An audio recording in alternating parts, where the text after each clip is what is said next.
S'il vous plaît, arrêtez de dire que les Antillais, ils sont africains et qu'on n'assume pas être africain. Là, je vais principalement viser la Guadeloupe et la Martinique, puisque les autres îles, je connais pas les histoires, les ethnies, tout ça, donc excusez-moi. Je connais plusieurs personnes, ils aiment beaucoup dire en mode que les Antillais n'acceptent pas et n'assument pas être africains ou afro-descendants. Et ni être français, en fait. Mais en fait, il faut juste comprendre qu'on n'est pas forcément africain, pas forcément français. Je vais vous apprendre un petit peu, mais excusez-moi si je raconte pas trop bien, parce que voilà. Bon, ce que je vais vous dire et ce que j'ai appris, c'est principalement avec ce qu'on m'a dit et un livre que j'ai lu qui raconte l'histoire de avant et pendant l'esclavage et tout ça. Bon, le livre c'est sur la Martinique, mais c'est principalement pareil, puisque en fait on est vraiment juste à côté. C'est Tichilbé et l'histoire de la Martinique. Voilà. Il est bien ce livre, vraiment.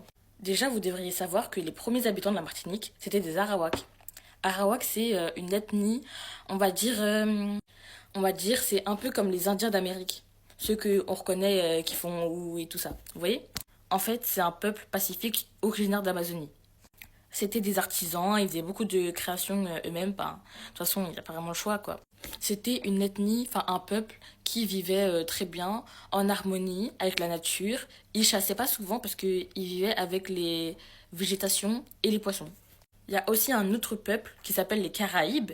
Et non, les Caraïbes, c'est pas le groupe d'îles, c'est aussi ça, mais principalement de base, les Caraïbes, c'est le peuple, qui viennent aussi de l'Amazonie. Vous voyez, donc en fait, en vrai, on fait partie de Amérique du Sud, Sud-Ouest un peu. Enfin, vous voyez, tout ce qui est parti Venezuela, Brésil, tout ça, bah de base, on vient de là.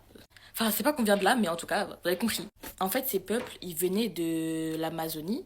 Bon, en tout cas, de toute la partie où il y a le Venezuela, la Colombie, le Brésil, enfin tous les pays d'Amérique du Sud. Et en fait, ils se sont installés dans les petites îles et tout ça. Sauf que vous voyez, les Arawaks étaient un peuple harmonieux. Et en fait, bah, les Caraïbes, eux, c'est un peuple un petit peu avec des guerriers. Ils aimaient bien se battre et saccager tout ce qu'ils voyaient. Et en fait, bah, les Caraïbes, quand ils sont arrivés aux Antilles, bah, ils ont quick, je vais pas dire le mot, mais ils ont quick, beaucoup d'Arawaks, les enfants, les femmes, les enfants. Attends, les enfants, les maris et les femmes. Sachant que, en plus, dans la culture des Caraïbes, l'homme et la femme ne parlaient pas les mêmes langues. Je me suis trompée, ils ont quick les enfants et les maris, enfin, et les hommes. Du coup, ils ont gardé les femmes captives et ils les ont gardées dans la communauté. C'est comme ça que ça a créé le métissage Caraïbe-Arawak. À partir de là, sont créés là, vraiment les premiers. Ça, c'était le début. Vraiment, c'est vraiment le tout début. Après, à partir de là, Christophe Colomb a fait son quatrième voyage et est arrivé aux Antilles, principalement en Martinique. Comme il cherchait les Indes, voyez, les Indes d'Amérique, du coup, bah, il cherchait cette partie-là, qu'il n'a pas trouvée. Et puis, du coup, ils ont mis les pieds, lui et les colons, ils ont mis les pieds sur les îles, enfin sur nos îles. En tout cas, en Martinique, ils se sont fait chasser. Il y avait plus de 150 hommes, ils se sont fait chasser par les Caraïbes Arawak, enfin les Caraïbes. Et en 1635, 1600, retenez bien, et bah, du coup, il a réussi à trouver un accord avec les Caraïbes. Du coup, une centaine d'hommes colons se sont installés et ils ont fondé le fort Saint-Pierre, ce qui est une partie connue de la Martinique. C'est pour ça qu'il y a une ville qui s'appelle Saint-Pierre.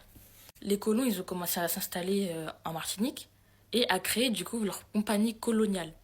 Du coup, on leur a donné une parcelle de terre sur 300 mètres sur 1,5 km, un truc comme ça. Bon, à leur arrivée, ils ont défriché l'île pour planter du coton, du tabac, du truc et tout, oui. À partir de là, un des colons s'est dit que tout était bon pour faire planter plein de trucs pour avoir des richesses.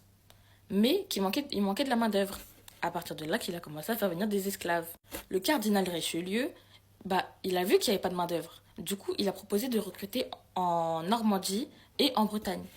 Et en fait, on leur a proposé ça contre de l'argent, qui bien évidemment n'ont pas eu. Et en fait, là, les Bretons et Normands, bah, ils sont partis aux Antilles pour pouvoir faire la main-d'œuvre en pensant qu'ils allaient revenir fortunés.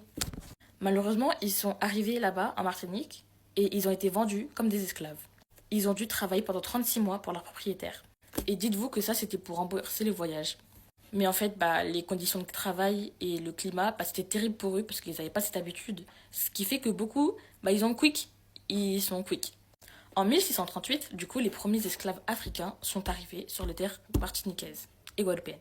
Beaucoup d'entre eux, c'était ceux qui se sont enfuis et qui sont arrivés, du coup, sur les terres des Caraïbes. Et puis, les colons sont de plus en plus nombreux avec leurs bateaux, ils sont arrivés. ils ont commencé à s'installer, à créer des églises. Ah oui, parce qu'il faut savoir aussi que à la base, du coup, tous les peuples arawak, caraïbes, n'avaient pas forcément la religion chrétienne, parce qu'ils ne connaissaient pas. Et en fait, les colons, ils sont venus s'implanter et ils leur ont forcé à apprendre la religion, et du coup, principalement chrétienne. C'est pour ça qu'aujourd'hui, beaucoup d'Antillais sont chrétiens.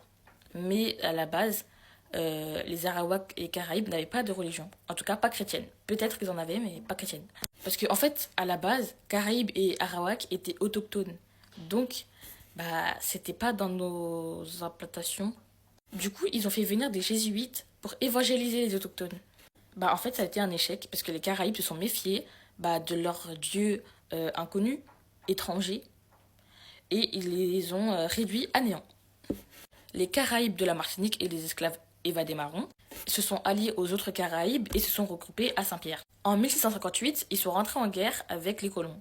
Comme les Caraïbes ils connaissent très bien l'île, et du coup, la guerre, elle a tourné du côté des Caraïbes.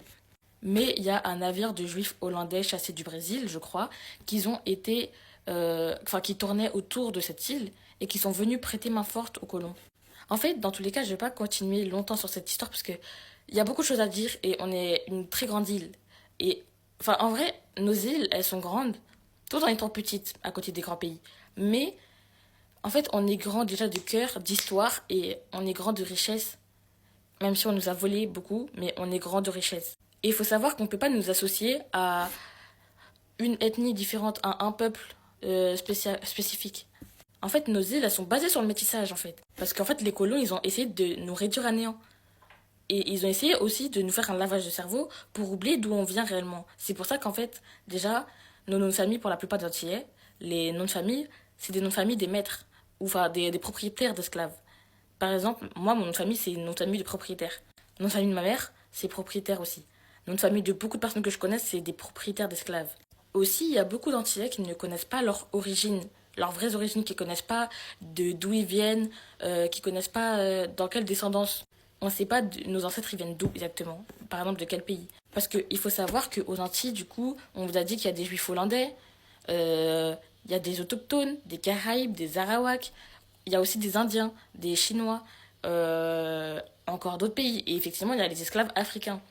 Mais en fait, on ne sait pas vraiment d'où. Si je ne me trompe pas, normalement, les esclaves africains viennent de tout ce qui est Bénin, Guinée, je crois. Environ, après, je sais plus, mais en tout cas, ils viennent de là, normalement.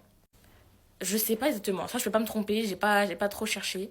Donc, s'il vous plaît, arrêtez d'associer un Antillais à un afro-descendant africain. On n'est pas forcément africain. Donc, s'il vous plaît, ne nous alliez pas à l'Afrique. On n'est pas forcément africain. Et il n'y avait pas tant d'esclaves africains. Il y en avait, mais pas tant que ça.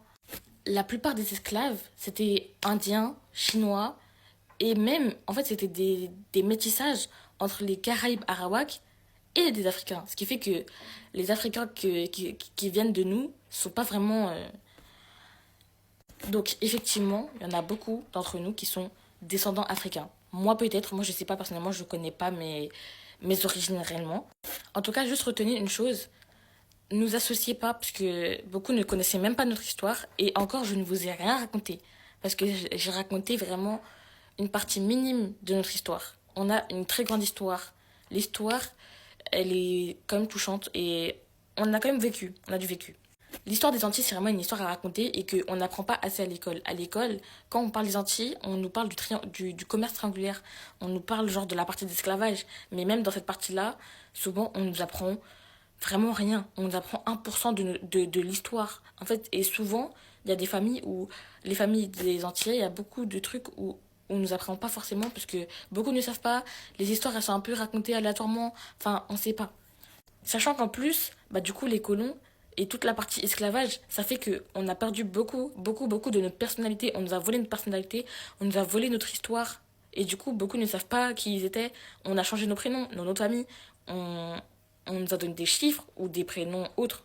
Mais en tout cas, j'espère que ça vous a appris des choses. Et je pense que je vais continuer à vous parler un petit peu des Antilles, à vous parler un peu des origines, des ethnies, des peuples. En tout cas, prenez soin de vous et apprenez plus. Voilà.